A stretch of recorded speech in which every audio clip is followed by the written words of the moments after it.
In my last video, you may have got a teeny weeny impression that I'm a bit passionate about ensuring your employer brand is something that is woven through your entire people experience, both the candidate and the employee one.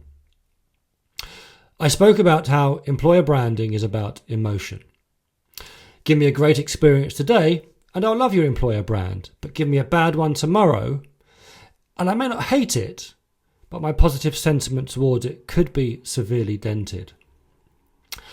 I myself am currently a candidate looking for my next permanent gig, and I've been through a lot of experiences. Many of them, unfortunately, are quite bad. A lot of companies out there with a lot of problems to fix. However, now and again, unfortunately, more not than often, you come across a company that does the candidate experience incredibly well. And in this video, I'm going to share one who I think is doing just that and why I think they are.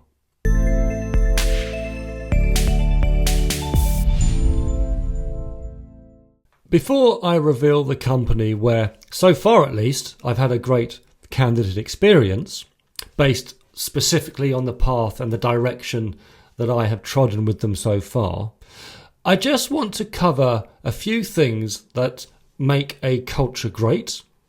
I'm also going to do a bit of a recap of those psychological principles that, if you have in mind when looking at your entire people experience, it will help you hone in on the areas that you could prioritize for improvement. And then I'm going to link all that back to why I think this particular company has provided a great experience for me so far. So let's just dive in from a very high level. Again, I always appreciate for some this will be really basic, for others it might be new. So bear with me if you're in the former camp. What do you need? What's the vital ingredients for a great culture? Well, the first one, as most of us will know, it's about having a really clear purpose.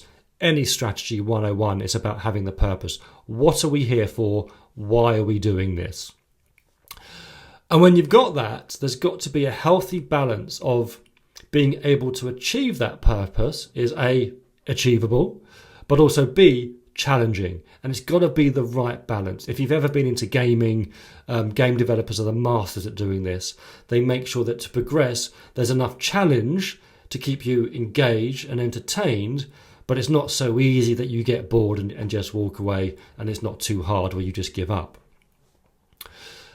The next piece is being able to give people enough control over how they overcome the challenges to achieve your overall mission. Daniel Pink, in his fantastic book Drive, which is about team management, leadership, dynamics, motivation, that kind of thing, he talks about the 4 T's, and the more control and agency people have over them, the more invested and the more motivated they will be. And those T's are the time they have to do the work, the team they pick to work with, the techniques they can apply, and the tools they can use to complete whatever task or project they've been given.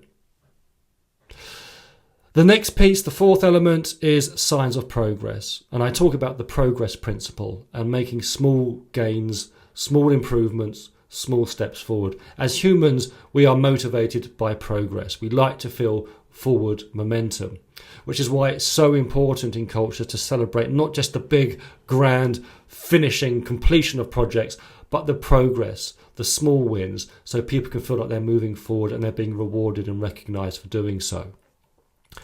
And finally, I think nowadays you would call this that psychological safety piece, but people want to be able to do all of this in an environment where it's supportive, where they're seen, they're heard, and they're recognised, which, if you know anything about psychology, are fundamentally some of the basic human needs. So bear that in mind. I'm going to link back to this in a moment when I go through the company that's given me so far a great experience. And as a very quick recap, psychological principles, the peak end rule, which says people will remember an experience positively or negatively and over-index that recollection based on the peak part of an experience, the most intense bit, and the end. And in my last video, I said when I chunked up the application process, the attraction process, I said Doing the application on a website is probably the intense part, and hearing whether you've been successful or not is the end part.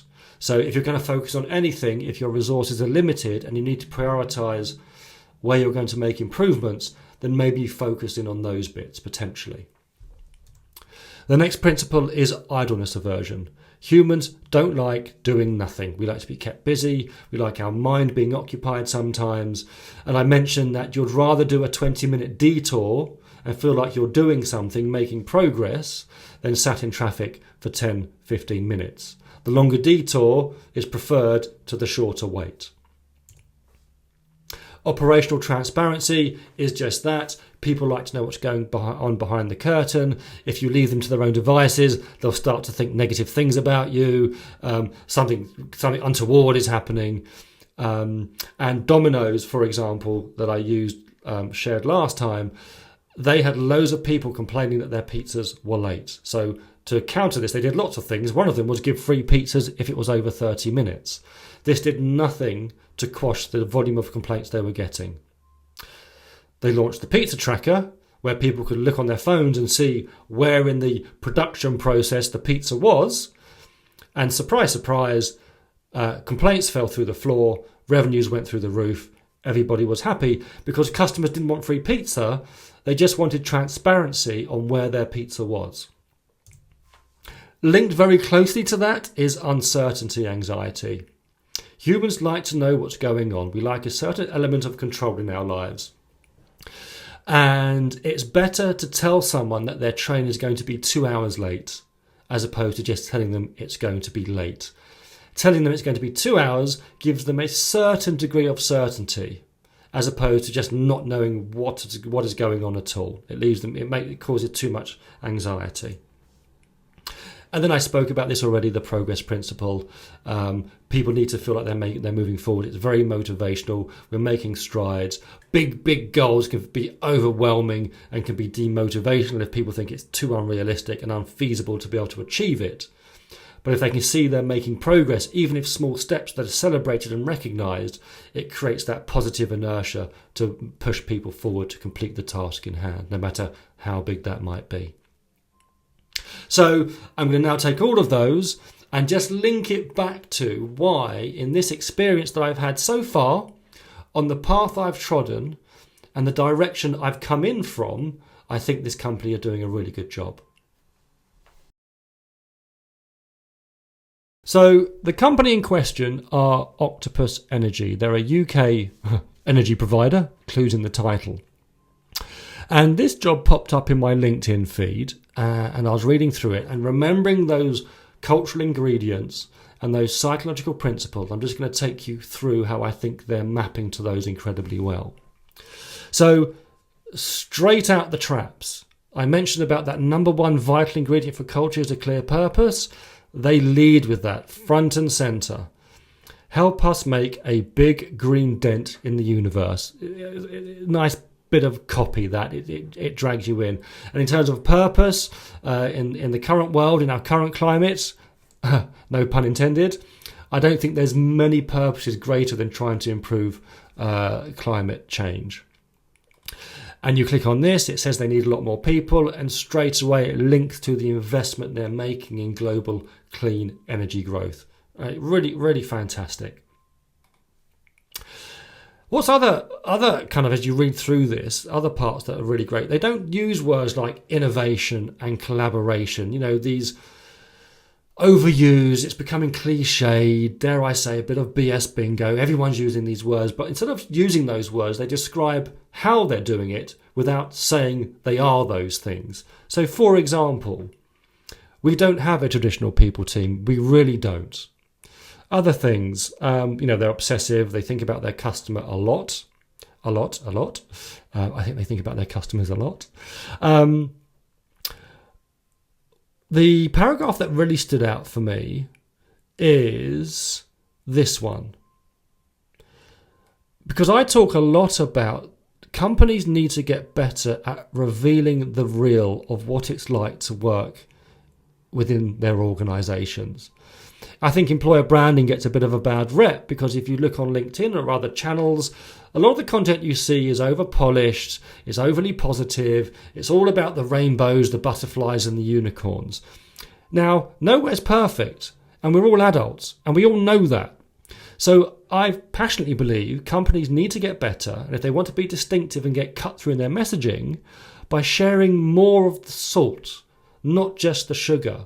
You're going to have triumphs, but what are the tribulations that we're going to have to go through if I want to come and work with you? So I can decide whether I think putting my hand in the hive to get the honey is going to be worth the stings. And I think Octopus Energy do that really well here. We have to be honest. We find that people from traditional businesses often struggle here. I think that's quite a bold thing to mention at this part of the user journey. It's upfront and it's revealing the realities.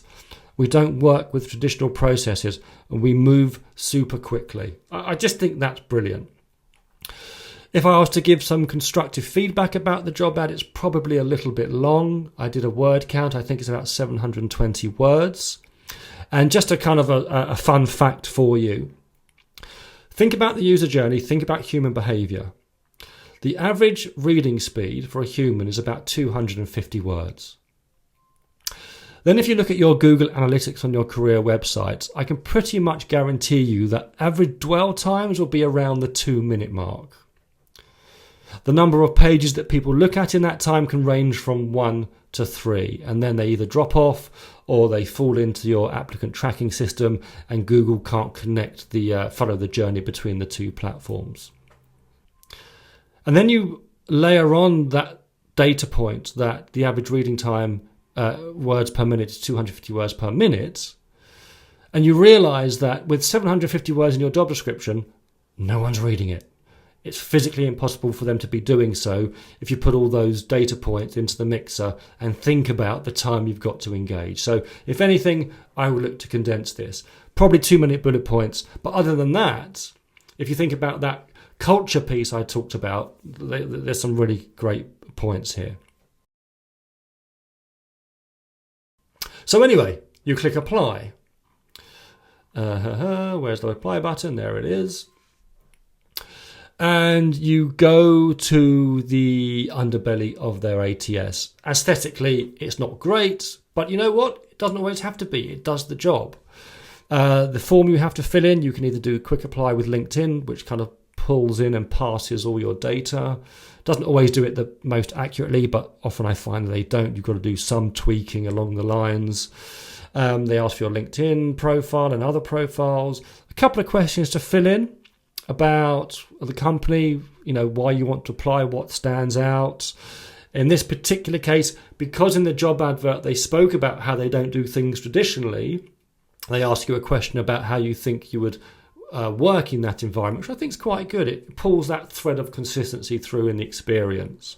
It really kind of landing that message that, look, it's different here. If you're used to traditional, if you're used to processes, this isn't going to be the place for you. And I really like that. It's pushing people away, not just trying to pull them in, no matter what. And then you do all this. It's got the diversity questions. Could they be presented in a better format? Aesthetically, probably. Does it matter? Probably not. It's not like some ATSs where you've got reams and reams of drop-down boxes, and in each of those drop-down boxes you've got 50 plus options, and you lose the will to live before you've got a quarter of the way through the application form. So from an experience perspective, it's not bad.